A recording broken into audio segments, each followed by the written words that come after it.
More than with any other mission in the game, having the right builds is going to be quite important with Stolen Signal. Sure, it can be done with any Frankenstein pile of shit builds you can scrape together, but if you can output enough DPS at the right times, you can actually skip big parts of the mission and some of its mechanics by bursting down each of the 4 bosses before the game is able to react.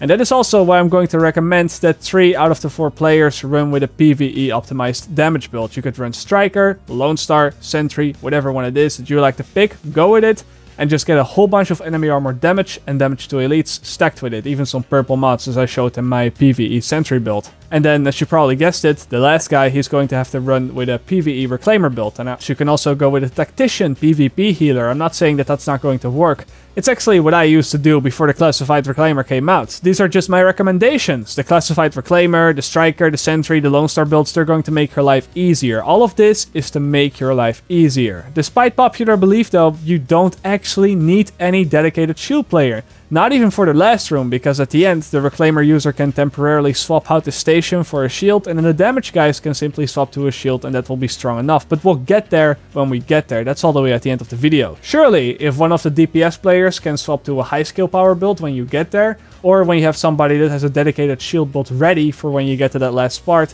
it's going to help out. But again, it's not necessary. The last thing that I want to recommend you guys is that every player in the squad should be running with a weapon that has Determined unlocked on it.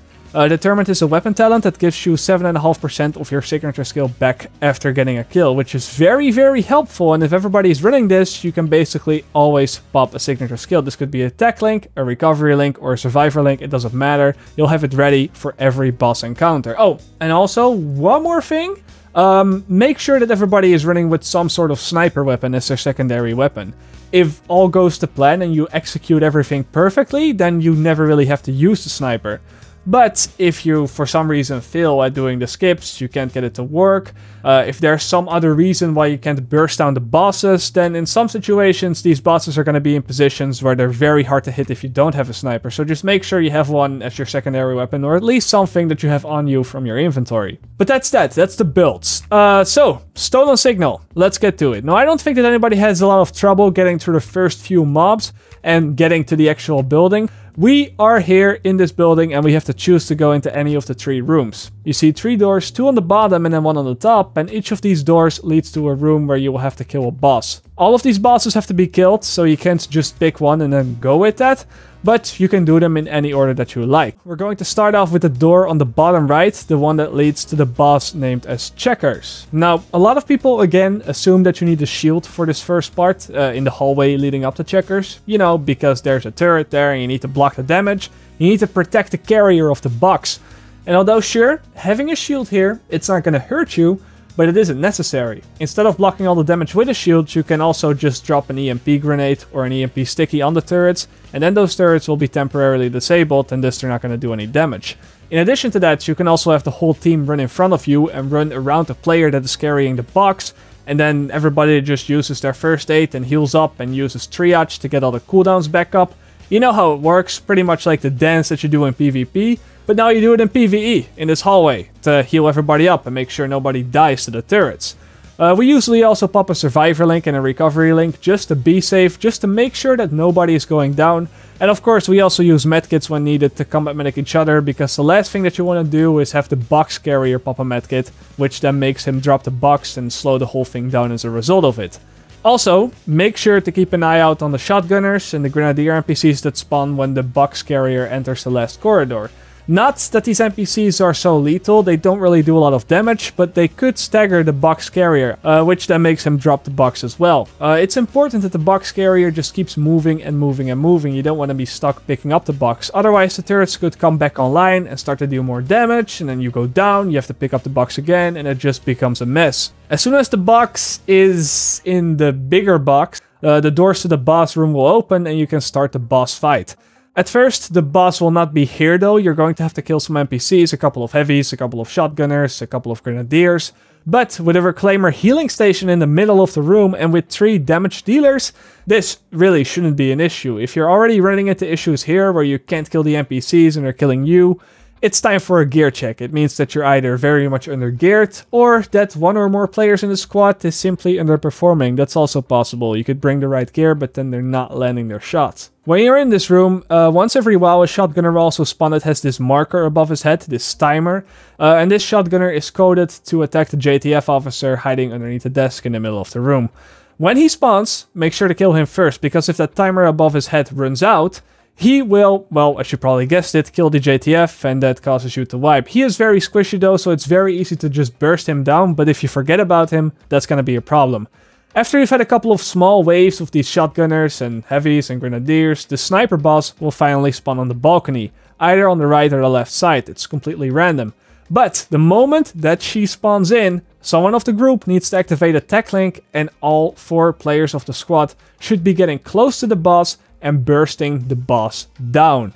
It is possible that when you activate the tech link and when everybody starts shooting, the boss will duck down to hide. If this happens, everybody needs to simply stop shooting, be patient, and wait for the boss to duck back up. That's your best shot at killing the boss. Because if you keep shooting and shooting and shooting, the boss will stay hidden and you won't be able to kill her. One of the damage dealers could also equip a sticky flashbang or a sticky EMP that he can shoot up if the boss happens to be hiding for a very long time and if you want to avoid that. But if you do it correctly, the moment the boss pops up, well, he's gonna die because of all the damage, and then this part of the mission should be done. If you aren't able to burst her down though, because maybe some of your teammates missed the cue or weren't paying attention or were doing something else, I don't know, a lot of NPCs will begin to spawn in the room and they will keep spawning until you finally kill the boss, which then makes this whole part of the mission more hectic and chaotic. Be ready when the boss spawns in. There is a clear indication on the screen when the boss is going to spawn in. After that indication, you even have a couple of seconds to get in position. Make sure the whole team is ready for that, and then tech link when it happens. The second room we're going to enter is the one that leads to Curveball. That's his name. That's the boss's name, Curveball. And this is arguably the trickiest one of the 3 rooms we're going to cover. This is because of 2 things. 1, you need to have quite some timing if you want to burst down the boss fast. And 2, the shock effects that the players get from walking on the wet floor get more frequent and also more deadly as the boss gets to lower and lower health. But before we get to the actual boss room, you will have to go through this hallway and kill a few more Rikers. This part, honestly, I'm just gonna say this, it's pretty easy. The only thing that the healer has to keep in mind is that the moment that you've cleared everything and the moment that you're going to enter the actual boss room, you're going to have your support station ready. Because as soon as you enter the room, the Reclaimer user is going to have to put his station down on the floor to prevent the team from getting stunned. Also, you don't just want to put your support station anywhere. No. You want to place it on one of these white parts or one of these elevated parts of the floor, because those parts of the floor are not wet and thus they're not going to be affected by the electric shock effect that I just talked about. But even as a healer, you want to be helping out to kill the boss, because you only have a few seconds to do so. He is not in the room from the very start. You're gonna have to kill some NPCs first. First these normal NPCs. After you kill that, a heavy spawns in that walks up to the middle. Oh, and by the way guys, this is a thing that heavies do in this room. Trying to kill the JTF officer that's hanging from this rope from the ceiling. If he stays there too long, JTF is gonna die and you're gonna wipe. Same as the previous room. So just keep an eye out for those heavies. But anyway, after you kill the first NPCs in this room, the first heavy is going to spawn in. And after you kill that heavy, a few more NPCs are going to spawn in. And here's the thing. Once you kill the first NPC that spawns after the first heavy is dead, so basically the NPC that you kill after the heavy, that is the moment that Curveball will spawn. And he will spawn under this staircase and then try to walk up to the top of this staircase thing. What many people do in this room is that they simply wait until Curveball spawns and then walks up to the staircase. Only then the players start bringing out their sniper and trying to snipe this guy down. And while it is not a bad thing to do that, it's a bit slow. I mean, this guy is quite hard to hit when he's up there. He hides a lot and then all the NPCs keep spawning in. It makes the room pretty difficult in my opinion. But there is a way to speed things up and make it a whole lot easier. After you kill the heavy and then kill the NPC that makes Curveball spawn, 2 of the squad members will have to throw a fire grenade next to the staircase. One player throws it at the right side, and then the other player throws it at the left side, on these positions. And then when the boss spawns in, he will spawn inside of your fire grenade, or spawn next to it and then run inside the fire grenade because he's coded to walk up the staircase. And then once he stops moving and he's, putting out the fire, he's stuck in the animation, someone else has to throw a shock grenade under him, so that after the on fire effect, Curveball is still locked in the stun animation for another 3 to 5 seconds. Once you see that he's locked in the fire or in the stun animation, another player has to use the tech link, and as you probably guessed it, all 4 players of the squad have to then just aim at the boss and try to burst him down. Again, it's a bit tricky because if you're late with the fire grenade, then he's just gonna run straight up and you're probably also not gonna hit the shock grenade. And you don't really get a second chance because, well, you only have a few fire grenades with you and you can't restock on them. So if you miss this opportunity, you're going to have to kill him the normal way. Now, what is the normal way? Well, it's very simple. It's putting the support station down where I just said, holding off the NPCs to make sure that they don't kill the JTF soldier, and then sniping down the boss whenever you have the opportunity. Now, my tip that I have for you is to have one player switch to a sentry build and snipe down the boss from below. Because without a dedicated sniper like Sentry, it's going to be really hard to kill him once he's up there. So after you kill him, one way or another, you go through this door, you walk up, you get your loot, go back to the main room, and then it's time to do the last room on the list. The room to the boss, named as Pigstick, and in my opinion, this is the easiest of all 3 of them.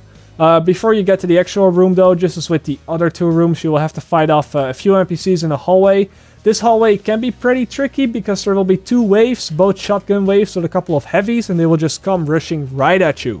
Once you kill them, you get to the boss room, just as with the other 2 bosses, and you want to rush over to the explosive detonation and have one guy defuse it, while the rest just kills the mobs that are around him. Once all the mobs are clear, you can take a breather, you can take a moment for yourself because you're not fighting against the clock.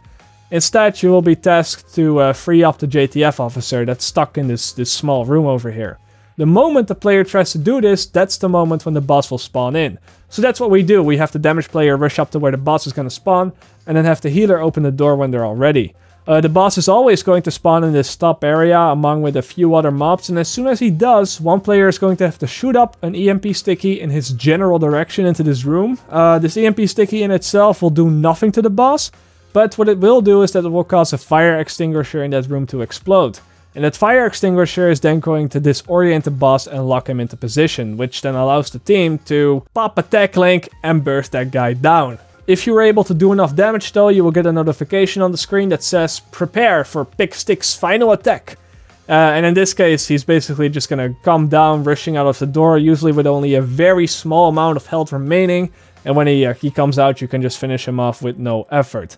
If, however, you were not able to do enough damage the moment that you tech linked, I mean, it happens a lot. He's behind a lot of cover, and if he ducks down, well, you can pretty much forget it. But if you weren't able to do it, the boss will use some of the upper stadium walkways to get to the other side of the room, and he's gonna try to shoot you from there. When he goes there, he is pretty difficult to hit because, again, there's a lot of cover around him. But don't worry, because there's one more chance to deal massive amounts of damage to him before he becomes really annoying to kill. When he starts running to the other side of the room, you have to wait for him right at this position and then aim at this fire extinguisher. Now, the moment he walks by, you have to shoot it, and then this thing will put a disorient status effect on Pigstick, and then that will prevent him from walking forward for a few seconds or run back to the other side of the room where he's easier to hit. It is time for the final stage, and I think that this is where most people go wrong. First up, let's talk a little bit about the builds. If any of the high damage players is able to swap to a shield build or swap to a healer build that can temporarily replace a support station with a shield, then this would be the time to do it. Now, in this last room, the players are required to defend captured JTF soldiers from a giant minigun. This minigun will only target the JTF soldiers at very specific times, and when it does, the players have to physically block the bullets from hitting the JTF soldier with the shield skill. The game will very clearly tell you when the turret is going to attack a JTF soldier and which JTF soldier that is going to be. At any time that the game is not specifically telling you to defend a specific JTF soldier, you don't have to worry about them. The turret will not shoot them and the JTF soldiers cannot die. Don't worry about the JTF, worry about yourself not getting hit unless the game tells you to specifically defend a JTF soldier. When you first enter this room, there will just be a couple of NPCs that you have to take out. Maybe 2, 3, or 4 more will spawn, but they're nothing special. They should be pretty easy to take down. The real threat of this room is the minigun, because it's gonna shoot at you when it has line of sight. So while you don't really have to be afraid of the NPCs, you kind of want to be taking cover from that minigun, or else you will get bursted down. Now after you take out the first couple of NPCs in this room, that's the moment when the game's gonna tell you to defend the first JTF officer. It could be any of the three, it's kind of random which one the game picks. When defending the JTF soldiers with your shields, make sure that you're as close to them as you can possibly get. Just try to hug the JTF officer, so to speak, and then pop your shield out in the direction of the minigun. But yeah, it's gonna take practice, and this is also why it's easier to bring a few high skill power builds to this last part of the mission. Because if you have a high skill power shield, you're gonna have more time to prepare and get in position, because even if the turret shoots at you before you have to defend the JTF soldier, it won't matter too much, because the shield will have enough HP to survive anyway. However, you're not gonna have that same luxury with a low skill power shield, because you're gonna have to sweep in between the JTF and the minigun last second and then quickly pop the shield out to make sure that the shield is still at full HP when the turret starts to target it. Look at this, for example. Even when you have no skill power whatsoever, when you just refuse to switch to a high skill power build, or when you just don't have it in your inventory, well, then defending the JTF is still more than possible. But in cases like this, players will simply be required to pop a survivor link, and then also pop a medkit with the combat medic talent to heal up the shield as it is getting targeted. But anyway, after defending the first JTF and keeping him alive from that damage, a button prompt will spawn on the front left side of the map.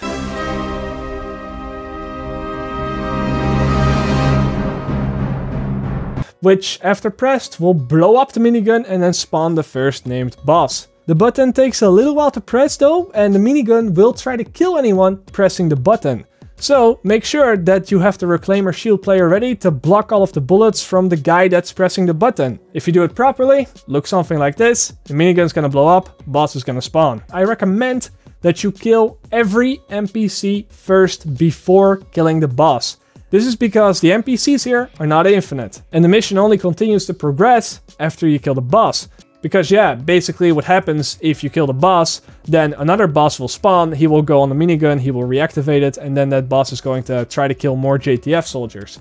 There's also one more thing to keep in mind when killing the boss, and that's when the boss is almost dead. When you deplete his armor bar, a heavy will spawn all the way at the back of the room, coming from upstairs. He will jump down and he will try to flank everybody. You want to be on the lookout for this. If you want to play it safe, you could shoot the boss down until the armor is gone. Then you can kill the heavy that spawns, and then after that, you can finally kill the boss when no other NPC is around.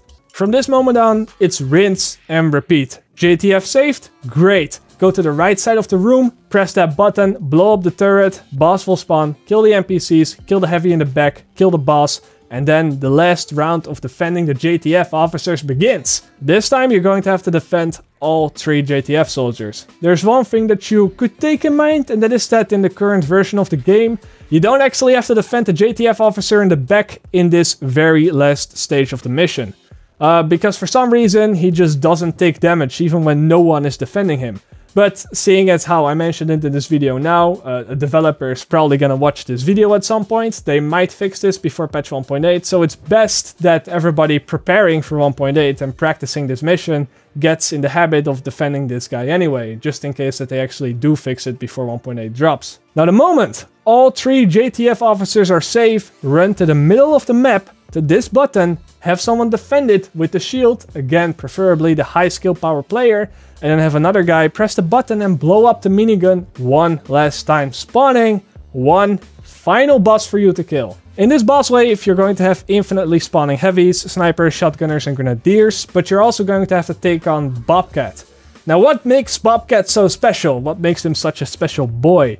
Well, let me tell you, this Bobcat has a special ability that temporarily gives him 99% all damage resilience, making him practically unkillable, and when he has this up, it also allows him to kill anybody with just 1 bullet as soon as he sees you. This only happens when he has his ability up though. You can recognize when he's going to use this ability when he switches weapons. And when he's in the God state, he will have a blue overlay on top of his body, and also a timer above his head indicating for how long this God state will last.